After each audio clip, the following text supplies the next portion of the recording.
we are going to begin working in our history books. So this is your history book. Let's go to page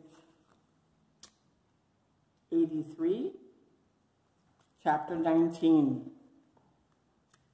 And let's read together. Page 83, the Spanish Armada, chapter 19. Queen Elizabeth was crowned the Queen of England in 1558. She was considered to be a good queen and took great interest in all news of the New World. So you remember when we did our timeline, this was the time of the explorers and of the Bible being translated. The last chapter, the one we did last year, described her support of the vessels which claimed the riches from the Spanish ships. The country was in a period of great unrest. That means things were not peaceful. Everybody was a little bit upset and things weren't running well, and they were having conflict with other countries. Not only were there battles against Spain on the ocean, but there were many battles among the English people. So we're now right here. Finish that paragraph. So Spain was causing them some trouble, and the people themselves were not settled between them. Back in the book. There was much unrest in the church. At the time, England had only one approved church. People did not have a choice about their church, but were required to attend the church authorized by the king.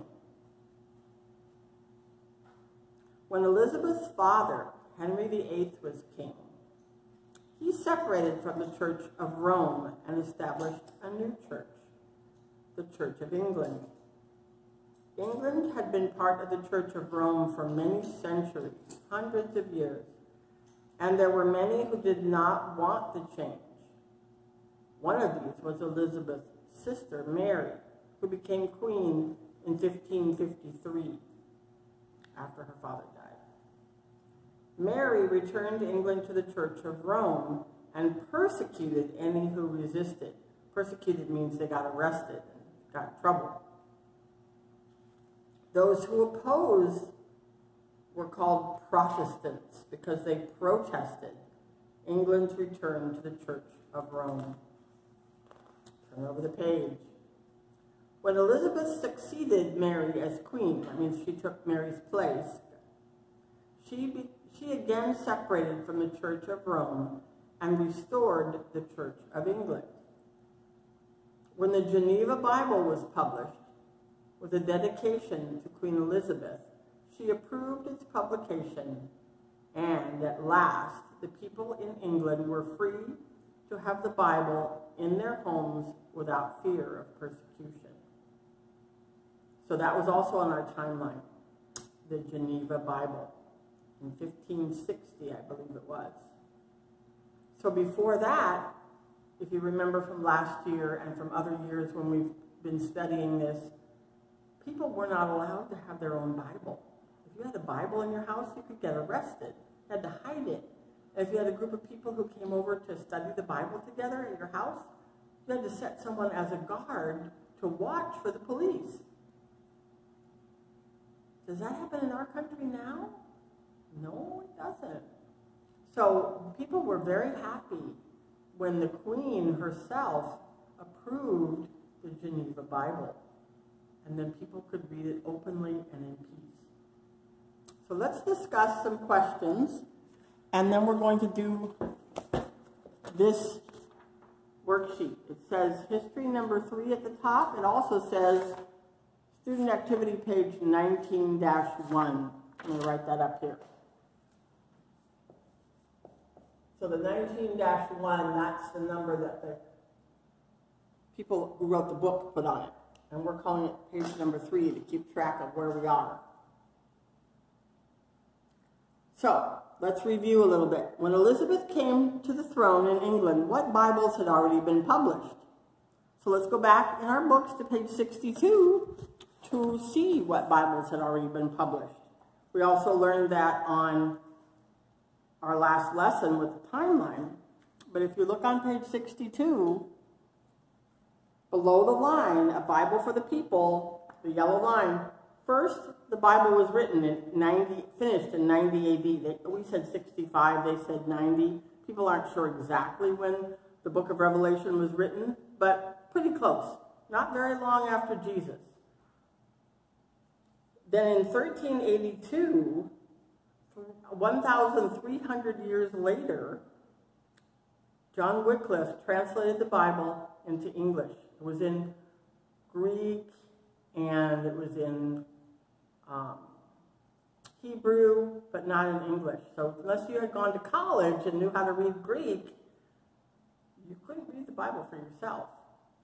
And Wycliffe felt that God had told him, my people need to be able to read my word for themselves and not believe only what the church tells them about what the Bible says.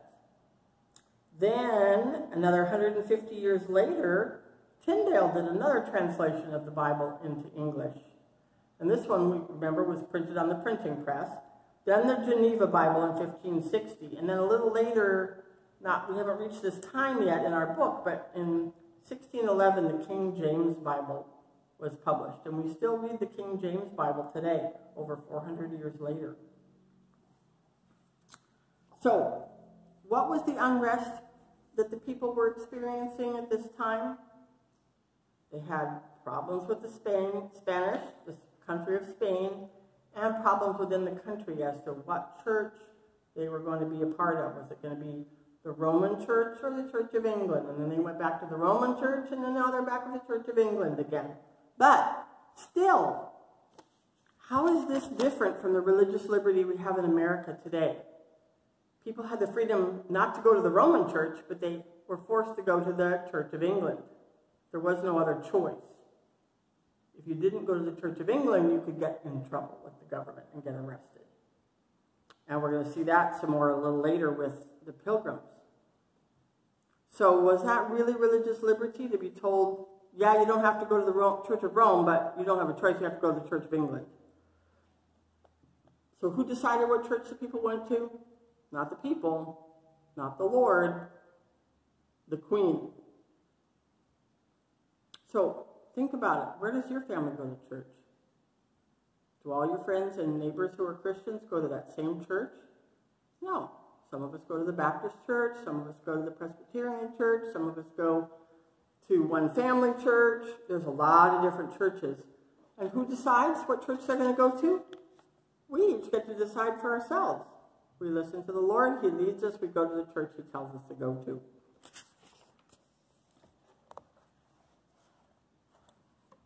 So, a country where there's only one church that's allowed is called the state church. Because it's told you by the state, not means like the state of California, but like the government tells you, this is a church you will go to. No choice. So in England, if you didn't agree with going to the Church of England, like I said, you can get arrested. That's crazy, huh? But that's how it was back then. The queen or king thought they had control over what church you went to, and they told you where to go.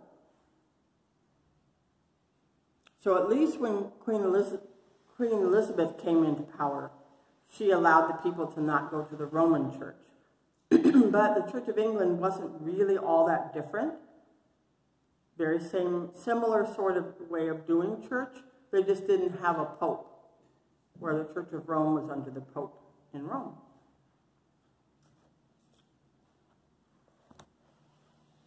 So we're going to now look at this student page. And we're going to fill this in.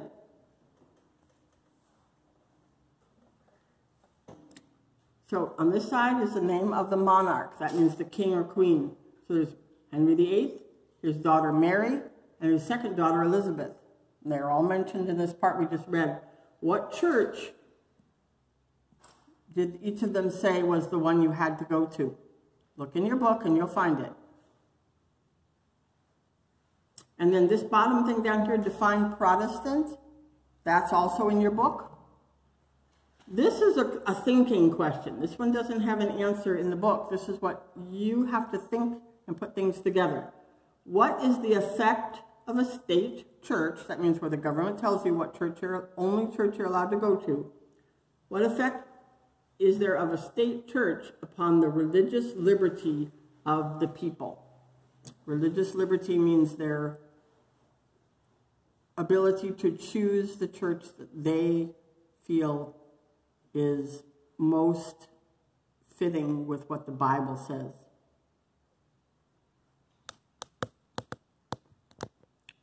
So you're going to fill that in yourself. We've talked about it some already. What is the effect of a state church upon the religious liberty of the people? Are they free to worship God the way the Bible says? We'll come back again later this week with the next section of the chapter.